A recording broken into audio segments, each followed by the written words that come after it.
तो आज हम लोग पढ़ेंगे क्या, कोशिका के भाग।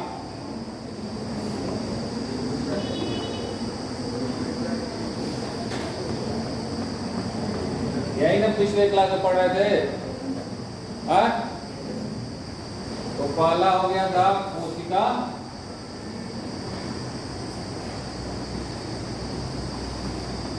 झिल्ली और दूसरा है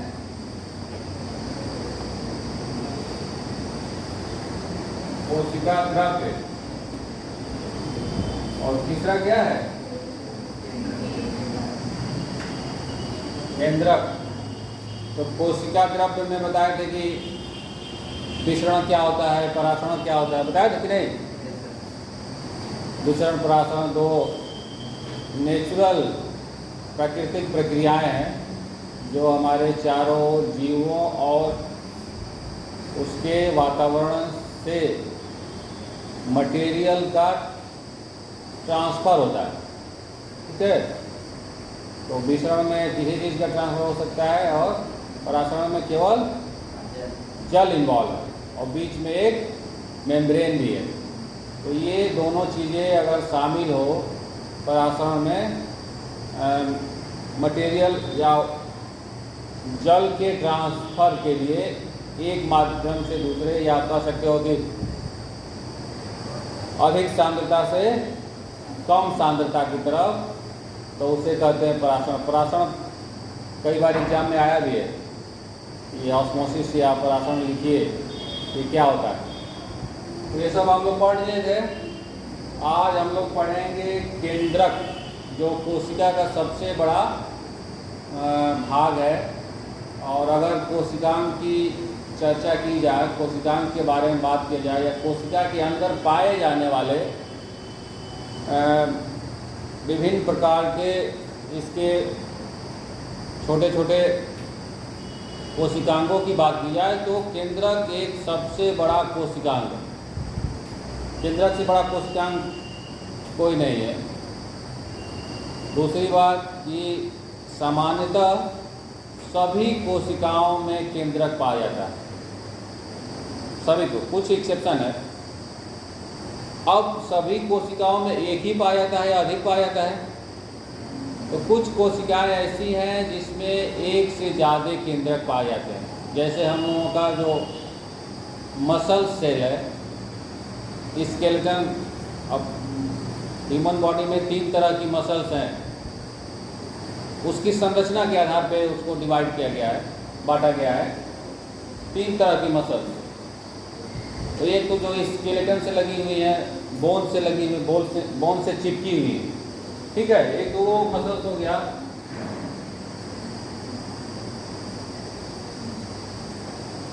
तो इसी मसल्स में एक मसल फाइबर में एक से ज़्यादा न्यूक्लियस पाए जाते हैं। यूजुअली ऐसा है कि अधिकतर सेल में एक ही न्यूक्लियस पाया जाता है, लेकिन कुछ एक्सेप्शन है। अब कुछ सेल में नहीं पाया जाता। अब एक्सेप्शन को आपको जानना ही है, जो अपवाद है उसको जानना है। तो जो भी मसल बोन से लगी हुई, बोन से चिपकी हुई है, उस मसल्स में एक से ज़्यादा न्यूक्लियस पाए जाते हैं। ठीक है, अब उसी तरह जो आरबीसी है, आरबीसी में न्यूक्लियस नहीं होता। आरबीसी एक सेल है और आरबीसी एक ब्लड सेल का पार्ट है, तो उसमें न्यूक्लियस नहीं पाया जाता। तो ये थोड़ा कुछ अपवाद हैं। यूजुअली एक सेल में एक न्यूक्लियस पाया जाता है। अब न्यूक्लियस का काम क्या है? न्यूक्लियस क्या करता है? हाँ, जैसे आप लोग पढ़े हैं कि कोशिका की परिभाषा क्या है? कोशिका की यही परिभाषा है कि जितने भी जीव हैं उसकी सबसे छोटी इकाई है। आप इतना भी लिख देंगे कॉपी में कि जीवों की सबसे छोटी इकाई को कोशिका कहते हैं, लेकिन उसमें 2 वर्ड जोड़ देंगे तो और अच्छा हो जाएगा, क्रियात्मक और संरचनात्मक। तो क्रियात्मक भी इकाई है। जीवों के शरीर में जो भी क्रियाएं हो रही हैं वो कोशिकाओं में भी हो रही है। क्रियात्मक इकाई इसीलिए कहा गया कि जीवों के शरीर में होने वाली सारी क्रियाओं का जो इकाई है वो कोशिका भी है। तो उस हिसाब से आप सोच सकते हैं कि हमारे बॉडी में या किसी भी जीव के शरीर में जितनी क्रियाएं हो रही हैं वो कोशिका में भी हो रही है। तो सारी कोई भी फंक्शन हो, प्रक्रिया हो, तो उसको कंट्रोल करने के लिए एक मैकेनिज्म या प्रोसेस चाहिए कि नहीं चाहिए, हैं? तो केंद्रक एक किसी भी प्रक्रिया को कंट्रोल करने का एक सेंटर है, केंद्र है, इसीलिए इसको केंद्रक कहते हैं। कोशिका में जो भी प्रक्रिया होती है, अब कोशिका कहें या फिर पूरे जीव का शरीर कहें, क्योंकि बहुत सारे ऐसे जीव भी हैं जो एक ही कोशिका के बने हुए हैं। आप लोग जानते ही हैं बहुत सारे ऐसे जीव हैं कि नहीं, एक कोशिका के बने हुए हैं। तो उनमें भी वही सारी प्रक्रियाएं होती हैं जो मल्टीसेलुलर जीव में होता है, बहुकोशिकीय जीवों में होता है। तो उसको सारी प्रक्रियाओं को कंट्रोल करने के लिए कोशिका में केंद्रक पाया जाता है, ठीक। तो एक कंट्रोलिंग सेंटर है, केंद्रक एक कंट्रोलिंग सेंटर है जो पूरी कोशिका में होने वाले प्रक्रिया को कंट्रोल करता है। अब कैसे कंट्रोल करता है ये भी क्वेश्चन है, ये बहुत मतलब आप कह सकते हैं कि हाई ऑर्डर थिंकिंग क्वेश्चन है, हॉट्स है कि ऐसा क्या है कोशिका के अंदर जो सारी प्रक्रिया को कंट्रोल करता है। ऐसा कौन सा उसमें किस चीज़ का चिप लगा हुआ है। चिप आप समझते हैं ना, हाँ? अब दुनिया तो चिप में ही चल रही है, चिप न रहे तो फिर काम ख़त्म। आपका memory full, 8 GB 9 GB, TV आ गया है ना जी, अब टीवी में आ रहा है, अब रैम रोम। तो केंद्रक पे कौन सा, अब चिप किस चीज़ के बने होते हैं, अब आप लोग जानते हैं चिप किस चीज़ के बने होते हैं? हाँ, सेमीकंडक्टर मटेरियल। अब सेमीकंडक्टर किस मेटल और मेटलॉइड या नॉन मेटल के बने होते हैं? सिलिकॉन एक नॉन मेटल है, सिलिकॉन और जर्मेनियम, उसी के सेमीकंडक्टर बनते हैं। अब उसी में ऐसी क्वालिटी है, विशेषता है कि कोई भी वो मैसेज, फोटो, जो भी चीज़ें हैं उसको स्टोर करता है। अब ये न्यूक्लियस के अंदर कौन सा मटेरियल है कि सारा मैसेज को स्टोर किया हुआ है कि अगर सेल के अंदर ये प्रोसेस या किसी भी जीव के अंदर कोई फ्लावर है तो फ्लावर येलो कलर का होगा, वो भी मैसेज स्टोर है कि नहीं? उस न्यूक्लियस में ये मैसेज स्टोर है, अदरवाइज वो येलो कलर होता ही नहीं। तो ये कौन सा ऐसा मटेरियल है जो इसमें स्टोर है, जो उसके माध्यम से ये निर्देश देता है न्यूक्लियस कि अब ये काम हो जाना चाहिए, इसको कंट्रोल में ऐसे करना है। अगर ह्यूमन बॉडी को ले लिया जाए तो इसमें बहुत सारे ऐसे चीज़ें और घटनाएं हो रही हैं जो हाईली कंट्रोल है, कितने हार्मोन्स बन रहे हैं, तो उस सब का मैसेज उसमें स्टोर है। किस फॉर्म में स्टोर है आप वो जानते हैं? जैसे हम लोग जान गए तुरंत कि चिप बने होते हैं जर्मेनियम और सिलिकॉन के, तो उसी तरह न्यूक्लियस के अंदर भी कुछ ऐसी चीज़ें हैं जो उस सारे मैसेज को स्टोर करती हैं, ठीक है। तो पहले हम लोग पढ़े हैं कि सेल मेम्ब्रेन और न्यूक्लियस के बीच में पाए जाने वाले जो द्रव्य है जिसका मीडियम कोलाइडल होता है उसे क्या कहते हैं? हाँ, इसके बीच में जो द्रव्य पाया जाएगा उसको क्या कहेंगे? कोशिका द्रव्य। ये पढ़ा है ना अभी यहाँ पे लिखा भी है कि कोशिका के 3 भाग होते हैं, कोशिका झिल्ली, कोशिका द्रव्य और केंद्र। तो इसके बीच में जो द्रव्य पाया जाता है उसे कहते हैं कोशिका द्रव्य, ठीक है। और जो इस केंद्रक में पाया जाता है उसे कहते हैं केंद्रक द्रव्य।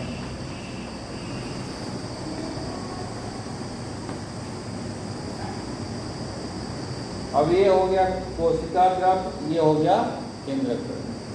तो कोशिका द्रव्य और केंद्रक द्रव्य दोनों को मिला दिया जाए तो क्या कहेंगे?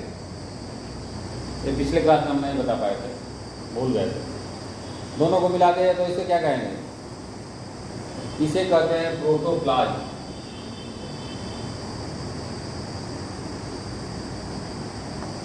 प्रोटोप्लाज्म को ऐसे भी कह सकते हैं, इनके कहने के 2 तरीके हैं। एक तो है कि कोशिका द्रव्य और केंद्रक को सम्मिलित रूप से प्रोटोप्लाज्म बोलते हैं। दूसरी इसकी परिभाषा है कि सभी जीवित मटेरियल कोशिका के अंदर पाए जाते हैं, उसे कहते हैं प्रोटोप्लाज्म। अब जीवित मटेरियल क्या है? जो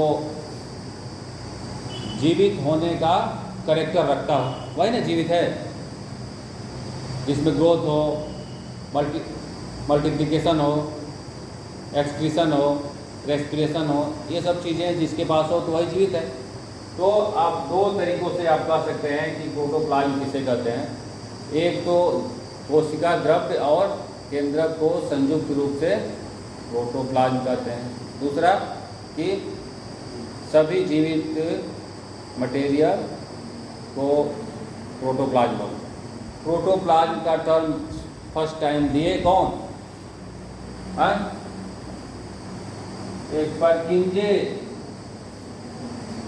परकिंजे साइंटिस्ट थे, उन्होंने शायद 1841 में 42 में पर केंद्र प्रोटोप्लाज्म का टर्म दिए। एक बार उसमें हमको याद इसलिए है कि एक बार सेमेस्टर के एग्जाम में आया था कि प्रोटोप्लाज्म टर्म किसने दिया, तो आप जानते रहिए। बस इसका प्रोटोप्लाज्म का इम्पोर्टेंस इतना ही है, ये इसे कहते हैं और कौन इस टर्म को दिया। तो हम लोग केंद्रक के बारे में बात कर रहे थे कि केंद्रक में क्या है जो सारी चीज़ों को कंट्रोल करता है। तो केंद्रक में क्या है? केंद्रक द्रव्य, केंद्रक द्रव्य। अब इसमें 2 चीज़ें आपको जानना जरूरी है। एक तो ये कि केंद्रक द्रव्य में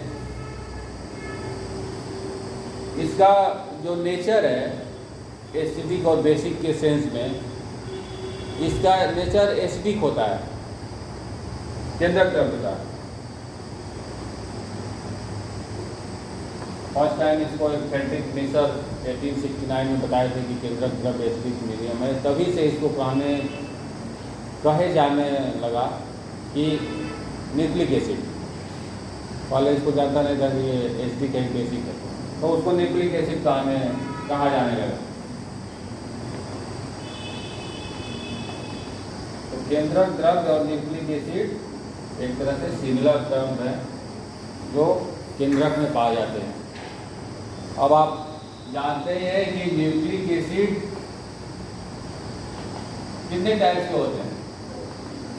2, पिछले एक आध बार हम बताए हैं इसमें कि न्यूक्लिक एसिड कितने टाइप के होते हैं?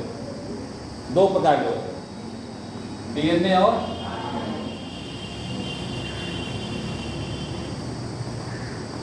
तो जैसे तो ये जानते हैं, इसको आप थोड़ा सा सीरियल वाइज जानते हैं तो भूल जाएगा कि चिप में जर्मेनियम होता है और जर्मेनियम में क्वालिटी है कि वो नॉन मेटलॉइड है। मेटलॉइड है ना तिवारी, सेमीकंडक्टर। तो वो सेमीकंडक्टर के रूप में यूज होता है तो वो मेटलॉइड ना, जो जिसमें ना मेटल की प्रॉपर्टी है ना नॉन मेटल की, दोनों की प्रॉपर्टी नहीं है, वो बीच वाला है। तो बीच वाला तो अब वो इतना बड़ा काम कर रहा है। इस समय वर्ल्ड में सेमीकंडक्टर की कमी हो गई है, कार में लगाने के लिए नहीं मिल रहा है। तो कह रहे हैं कि हम बनाएंगे, भारत भी अपना कह रहा है कि हम बना देंगे, हम इसको सप्लाई देंगे। तो आप खुद सोच सकते हैं कि आपके मोबाइल में जितने भी चिप लगे हुए सब में वो जर्मेनियम और सिलिकॉन, तो उसी तरह तो वो मैसेज इसमें स्टोर है सभी चिप में। उसी तरह न्यूक्लियस में डीएनए के फॉर्म में मैसेज स्टोर है। डीएनए एक ऐसा संरचना है जो सारे मैसेज को स्टोर किया हुआ है, जो भी मैसेज है आपके सेल के अंदर। अब इसकी लंबाई शायद किसी भी सेल में वायरी करती है, ह्यूमन में 2-3 मीटर तक जाएगी, और जो इसके पास कम थोड़ा सा सूचनाएं हैं उसमें कम है। एक तो ये बात हो गई। दूसरी बात ये है कि जो न्यूक्लियोप्लाज्म है इसमें, क्योंकि कोशिका में तो हमेशा काम चल रहा है कि नहीं चल रहा है। आप रेस्टिंग पोजीशन में हैं तो, या कोई भी जीव, पौधों को ले लीजिए तो उसमें फोटोसिंथेसिस हो रहा है। फोटोसिंथेसिस एक बहुत कॉम्प्लेक्स प्रोसेस है, इतना उसमें बहुत तरह की रिएक्शंस एक साथ कंटिन्यूसली चलती रहती है। आप भी खाना खा के आए हो तो वो भी खाना डाइजेस्ट हो रहा है। तो सेल तो रेस्टिंग पोजीशन में रहती है। एक पोजीशन रेस्टिंग पोजीशन है, दूसरी पोजीशन क्या है? सेल का 2 पोजीशन है, एक तो रेस्टिंग पोजीशन और दूसरा क्या है? डिवाइडिंग। सभी सेल में क्वालिटी है कि वो डिवाइड करती है। अब कुछ सेलों में कम पाई जाती है डिवीजन की प्रॉपर्टी, लेकिन वो एक्सेप्शन है। लेकिन सभी सेलों में, अभी आपका हाथ टूट जाए तो बोन डिवाइड करके जुड़ जाता है कि नहीं? सभी सेलों में क्वालिटी है डिवाइडिंग की। तो जब वो रेस्टिंग पोजीशन में रहता है तो केंद्रक द्रव्य में एक फाइबर जैसी संरचना पाई जाती है जिसे कहते हैं क्रोमैटिन।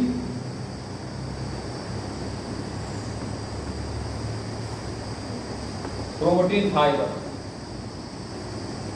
ठीक है। जब वो सेल रेस्टिंग पोजीशन में,